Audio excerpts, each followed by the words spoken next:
Kementerian Perdagangan Dalam Negeri dan Kawasan Hidup KPDN Perak akan mempertingkatkan pemantauan dan penguatkuasaan di semua lokasi tumpuan sempena Ramadan dan Aidilfitri selepas negeri ini merekodkan jumlah kes tertinggi dalam Pantau 2025.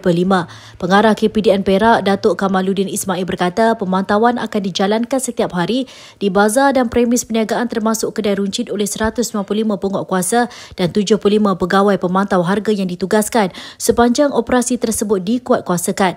Katanya sehingga semalam sebanyak 1,051 pemeriksaan telah dijalankan di seluruh negeri dan berjaya menghasilkan 11 kes membabitkan rampasan berjumlah RM84,000. Menurut beliau, daripada 11 kes yang dilaporkan itu, masing-masing 5 kes bagi kesalahan tiada tanda harga dan alat timbang atau sukat yang tidak ditentukan atau tamat tempoh, selain satu kes di bawah Akta Cap Dagangan 2019 iaitu menjual barang tiruan. Katanya jumlah kompaun terkumpul bagi 11 kes tersebut ialah sebanyak RM3,800. Dalam pada itu, beliau berkata 10 lokasi Bazar Ramadan Rahmah dilaksanakan tahun ini iaitu di Taman Cempaka, Taman Perpaduan, Tambun, Puncak Bunga Villa, Kuala Kangsar bersebelahan Bank OCBC, Teluk Intan dan Simpang 4 Hutan Melintang.